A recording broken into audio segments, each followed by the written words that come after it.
In this episode, we're talking about what you should be putting in your listing description and titles, so stay tuned.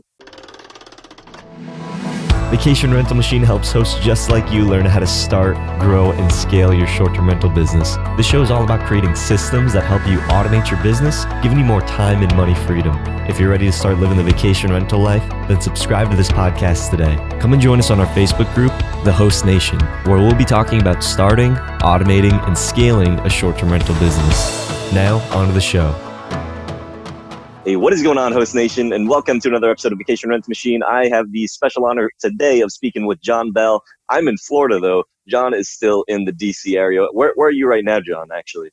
I'm actually at one of my newest build outs. It's one of my retro builds. So this one's going to look a lot different than what I normally do, but it's still pretty cool. So you're on another build. How many properties is this right now? I think this is technically 29. I got 30 and 31 that'll also be online by next week. And that's awesome, John. Yeah, right now I'm actually in Florida for my mom's wedding. So in the last episode, I was actually in the John. Definitely want to go check out that episode. That one was pretty unique. But right now I'm at my mom's home, just enjoying the Florida weather and trying to make sure that my mom's wedding gets, everything goes through. But it doesn't matter where we are. We're all about providing you this awesome, valuable content. So now we've moved on to after you have created your profile, you are going to want to start working on the copy of your listing. So it can be overwhelming once you get your listing up and running. You've created your profile. Maybe you've used the link down below to actually register and create your profile. But if you have created your profile, it can be a little bit overwhelming because now you're stepping into a new platform. If Airbnb is your first one, you have to learn about everything that you need to fill out. And we're going to be covering that in the next few episodes. So the first thing that comes to mind after you've already taken your photos, we've already covered that plenty of times in the previous episodes. Definitely want to go check out the episodes where we did cover what the optimal photos that you do want to be taking, because there is a difference from traditional real estate photos and vacation rental, short-term rental photos that you would be listing on Airbnb. So that was a really good in-depth episode. If you haven't seen that, definitely want to go check that one out. I'll include that in the description and somewhere up here. But now that you have your photos, you want to start working on your title and your description. So John, when people are scrolling through Airbnb and they are looking, first thing that comes to mind is they're probably looking at your photos. But the second thing is going to be your titles. What have you found to be the most successful for attracting people to click on your link? You know, it's a combination of certain things. We are limited in character space for each one of these titles and descriptions. So we want to make sure that we put our best foot forward. I always suggest putting up all the bullet points that you have for your listing, whether that means you got a high walk score, whether that means it's by a central location, or you got maybe 2 to 3 bedrooms. Those are things that are, eye catchers. They let somebody know like, hey, this has exactly what I'm looking for. You want to make sure that character space is used optimally. At the same time, I started using emojis in my title just to grab some people's attention. That seems to still work. So I would also say include those things in the title just to kind of separate yours from everybody else. Now that I told you guys this, I'm going to have to figure out a way to separate mine from what you guys are going to be doing. Stay away from structure friendly by person to person. Moderns also interpret it different. So be careful with those words. Don't use them loosely, even though you might feel like the space that you have matches that category. So John, what are some good examples of titles and what are some bad examples of titles? I like to put up, like when I know I got a strong walk score, I'm going to put that first. I'm going to say, hey, walk score 99, close to whatever attraction it's close to the airport. And then if I'm trying to grab my business customers, I'm going to say fast Wi-Fi or, workspace. That lets somebody know just, hey, this is exactly what it is. I also, in my descriptions, I'm very bulleted. I like to just see exactly, hey, what it is. I don't like to read, like those long descriptions of how you're trying to kind of sell me that this place is, super charming and, you can go do this and you can go do that. I just want to see bullets. Like, this is what it is. Bang, bang, bang, right? It's not like a real estate listing where you say, hey, spacious bathroom with, double shower heads or stuff like that. Like, I can see all of that from the photos. So Just tell me what the place is like, and then tell me what the surrounding area is like. I think you brought up a really good point, John, in that a lot of people, when they are thinking of their listing, they're thinking of it almost like a traditional, like if you were to search into Google. But Airbnb and these different channels, they aren't like Google. When you are typing something, it's not going to search the same way. So what John was saying is you do want to throw in things like those emojis. While we still can do that, I'm sure that that will eventually change. So as of this video, you still can use emojis.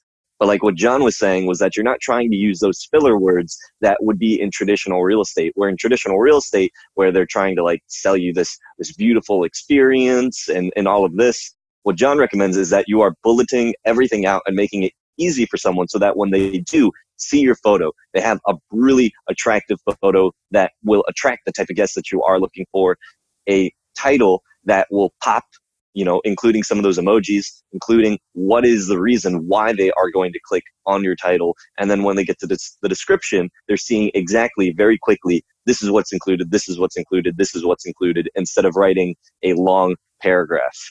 So those are the three big things that I think about when you are creating your profile. Initially is your photos, your title, and your description. But is there anything else that we should be putting in our descriptions to be able to attract and increase the chances of someone booking with us?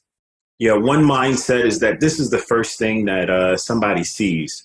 So if you do yourself a favor and include all the stuff that they would ask you initial questions on, you can then shortcut a lot of the questions that you would get from the inquiries. Again, I like to get instant books versus somebody asking me a question that I've already labeled, like how far is it away from transit, or how far away is it from the airport?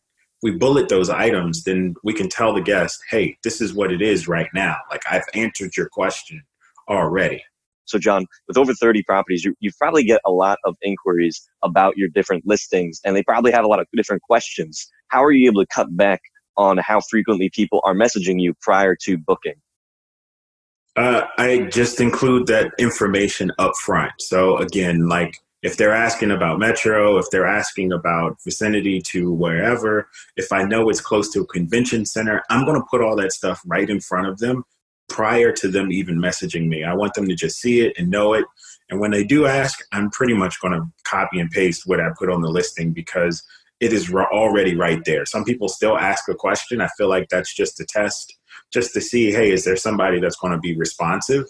And we'll talk about responsiveness in another episode, but sometimes that is very key. So you just want to make sure that the information is already at their fingertips so they don't have to go dig and find whatever it is, or you just have to expose the address so they can map themselves from point A to point B.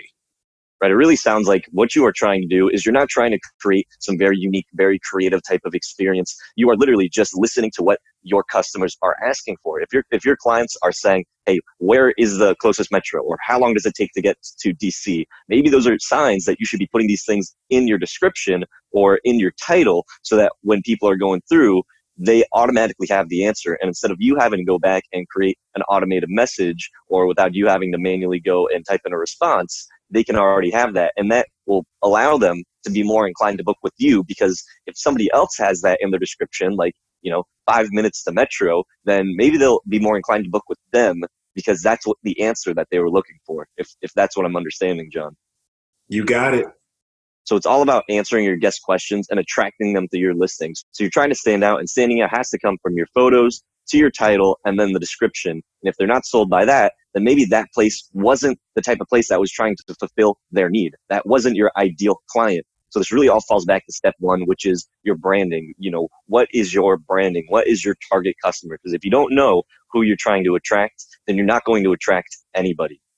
Just keep in mind that we are professionals, right? So we're selling the photos, the description. We want to make sure that they represent our property very well. So let's make sure photos are on point, right? Make sure the description is answering all the questions and letting them know everything that they need to know before booking. That way you don't have to be messaging in the middle of the night just trying to win a booking, right? You just want them to book. I love waking up saying, hey, 3 people booked overnight. It's the best feeling ever. And with all that being said, Host Nation, keep on hosting. Hope you hosts found value in this episode. If you did, please go on over to iTunes and leave us a review, as that would greatly support the show. If you'd like to connect with John, the community, and I, then go on over to our Facebook group, The Host Nation. Talk to you hosts in the next episode. Keep on hosting.